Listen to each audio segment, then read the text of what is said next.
ভাগ্যবান স্ত্রীর মধ্যে দেখা যায় এই 11টি লক্ষণ।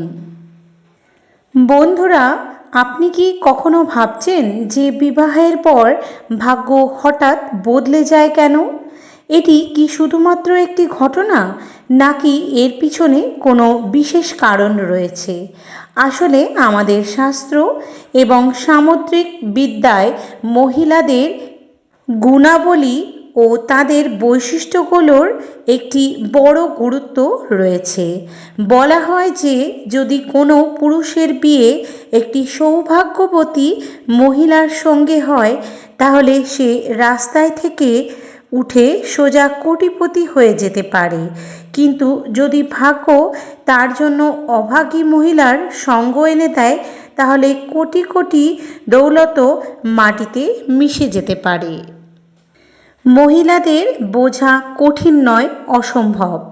এখানে পর্যন্ত যে স্বয়ং ব্রহ্মাজি তাদের সৃষ্টি সম্পূর্ণরূপে বুঝতে পারেননি। কিন্তু আমাদের প্রাচীন ঋষিরা শাস্ত্রে মহিলাদের কিছু গুণ উল্লেখ করেছেন, যা তাদের সৌভাগ্য বা দুর্ভাগ্যকে নির্দেশ করে। আজ আমরা আপনাদের সেই বিশেষ গুণ ও বৈশিষ্ট্যগুলি সম্পর্কে বলবো, যা নির্দেশ করে যে কেউ মহিলা সৌভাগ্যবতী কিনা। কিন্তু বন্ধুরা, যদি আপনি চান যে আপনার জীবনে লক্ষ্মীর আশীর্বাদ সবসময় বজায় থাকুক, তাহলে এই ভিডিওটিতে একটি লাইক দিন, চ্যানেলটি সাবস্ক্রাইব করুন এবং কমেন্ট বক্সে জয় শ্রীকৃষ্ণ, জয় শ্রীরাম, হর হর মহাদেব অবশ্যই লিখবেন। তাই আজকের এই মূল্যবান ভিডিওটি অবশ্যই শেষ পর্যন্ত দেখতে থাকুন। তাহলে চলুন শুরু করি। 1 নম্বর, পায়ের ছোট আঙুল।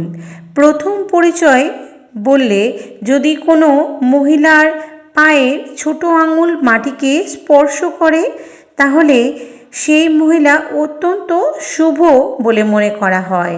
সামুদ্রিক শাস্ত্রের মতে এমন মহিলা যিনি যে বাড়িতে প্রবেশ করেন, সেখানে সব সময় সুখ ও সমৃদ্ধির আভাস হয়। তিনি কেবল তার স্বামীর জন্য নয়, সকল পরিবারের জন্য সৌভাগ্য বহন করে আনেন। এই মহিলারা বাড়ির প্রতিটি সদস্যকে সুখী রাখতে সক্ষম। নাম্বার 2, চওড়া মাথা। যার মাথা 3টি আঙুল চওড়া এবং আধা চন্দ্রাকার, তিনি খুব সৌভাগ্যবতী বলে মনে করা হয়। যারা যে বাড়িতে প্রবেশ করেন, সেখানে কখনোই দুঃখের ছায়া পড়ে না।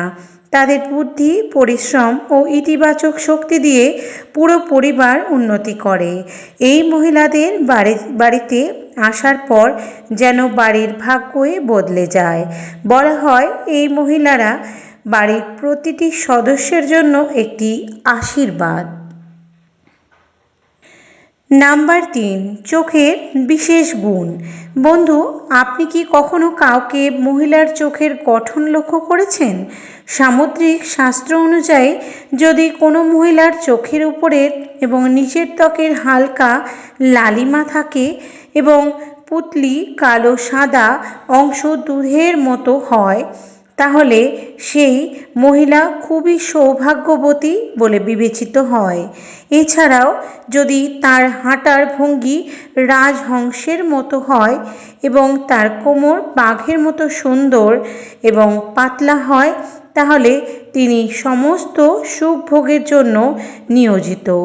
এই মহিলারা জীবনে সব ধরনের আরামদায়ক জিনিস অর্জন করেন এবং তাদের জীবন সুখের হয়। নাম্বার 4, নাকে তিল। সামুদ্রিক শাস্ত্রে নাকে তিলকে সৌভাগ্যবতী বলে মনে করা হয়েছে। যদি কোনো মেয়ের নাকের সামনে তিল থাকে, তাহলে তিনি ধনবান এবং ভাগ্যবান। এমন মহিলারা যে বাড়িতে প্রবেশ করেন, সেখানে কখনোই ধনধান্যের অভাব হয় না। তাদের প্রতিটি পদক্ষেপ পরিবারে সুখ ও সমৃদ্ধি নিয়ে আসে। এমন মহিলারা পরিবারের আর্থিক পরিস্থিতিকে সব সময় শক্তিশালী করে রাখেন। নাম্বার 5, পায়ের আঙুল। এখন পায়ের কথা বললে যদি কোনো মহিলার পায়ের আঙুল গোল এবং উঁচু হয় এবং তাতে হালকা লালিমা থাকে, তাহলে তিনি খুব সৌভাগ্যবতী বলে বিবেচিত হয়। সামুদ্রিক শাস্ত্রে বলা হয়েছে যে এমন মহিলারা তাদের স্বামীর জন্য সৌভাগ্য নিয়ে আসেন। জীবনে যে কোনো চ্যালেঞ্জ তাদের জন্য সহজেই পার হতে পারে এবং স্বামীকে সফল হতে সাহায্য করে। নাম্বার 6, উজ্জ্বল ও সাদা দাঁত। যার দাঁত সুন্দর, উজ্জ্বল, সাদা এবং সামনে বেরিয়ে থাকে, সেই মহিলাও খুব সৌভাগ্যবতী। এই মহিলারা তাদের জীবনের সঙ্গীর জন্য অত্যন্ত ভাগ্যবান। তাদের জীবনে কখনোই আরামদায়ক জিনিসের অভাব হয় না। এই মহিলারা কেবল নিজেদের পরিবারের সুখ সমৃদ্ধি বৃদ্ধি করে না, বরং তার জীবনের সঙ্গীর জন্য সফলতা ও সুখ নিয়ে আসে অফুরন্ত। নাম্বার 7, কোমল ও লাল আঙুল। এমন আঙুলগুলির কথা বললে যাদের হাতের আঙুলগুলি পাতলা ও গোলাকার এবং একসঙ্গে মিলালে কোনো খোঁজ থাকে না, তারা অনেক ভাগ্যবান হয়। যদি তাদের নখ লাল, কোমল, উঁচু এবং মসৃণ হয়, তবে তারা ঐশ্বর্য ও সুখ সুবিধাগুলি অর্জন করেন খুব সহজেই। এই মহিলারা পরিবারের জন্য একটি আশীর্বাদ স্বরূপ, যারা সবসময় সুখ ও সমৃদ্ধি নিয়ে আসেন। নাম্বার 8, পরিষ্কার ও সুন্দর ঘাড়। ভবিষ্যৎ পুরাণে বলা হয়েছে যে যার ঘাড়ে পরিষ্কার এবং স্পষ্ট 3টি রেখা থাকে, তিনি গহনার সাথে সাজানো থাকেন। এই মহিলারা সমৃদ্ধি এবং ধনের প্রতীক হয়। কিন্তু যদি কোনো মহিলার ঘাড় দুর্বল হয়, তাহলে সেই মহিলা গরিব হতে পারে। আবার দীর্ঘ ঘাড়ের মহিলাদের সন্তান না হওয়ার সম্ভাবনাও থাকে। নাম্বার 9, মুখ পিতার মতো। বন্ধু, এটি অত্যন্ত আকর্ষণীয় যে যদি কোনো মেয়ের মুখ তার বাবার সাথে মিলে যায়, তাহলে সেই মেয়ে অত্যন্ত সৌভাগ্যবতী। এই মেয়েরা জীবনের সব ধরনের সুখ পেয়ে থাকে। ঠিক একইভাবে যদি কোনো ছেলের মুখ তার মায়ের সঙ্গে মিলে যায়, তাহলে সেই ছেলে খুব ভাগ্যবান বলে মনে করা হয়।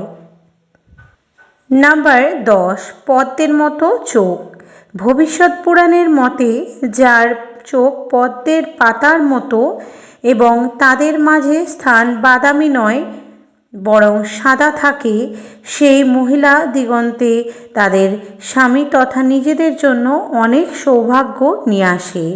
তাদের ভাগ্য কেবল নিজেদের জন্য নয়, বরং তাদের স্বামীকে সুখ ও সমৃদ্ধি দেওয়ার জন্যই। নাম্বার 11, কোমল বাহু। যদি কোনো মহিলার বাহুতে হাড়ের সংযোগ দেখা না যায় এবং তার বাহু কোমল হয়, তাহলে তিনি সৌভাগ্যবতী। এবং যদি তার হাতে অল্প সংখ্যক ওকড়ানো না থাকে, তাহলে তিনি খুব সৌভাগ্যবতী বলে মনে করা হয়। বন্ধু, এটি ছিল সৌভাগ্যবতী মহিলাদের কিছু বিশেষ বৈশিষ্ট্য, যারা আমাদের শাস্ত্র এবং সামুদ্রিক শাস্ত্রে উল্লেখ করা হয়েছে। এই সব তথ্য প্রাচীন গ্রন্থ ও পুরাণ থেকে নেওয়া হয়েছে, যার উদ্দেশ্যে আপনাকে তথ্য প্রদান করলাম।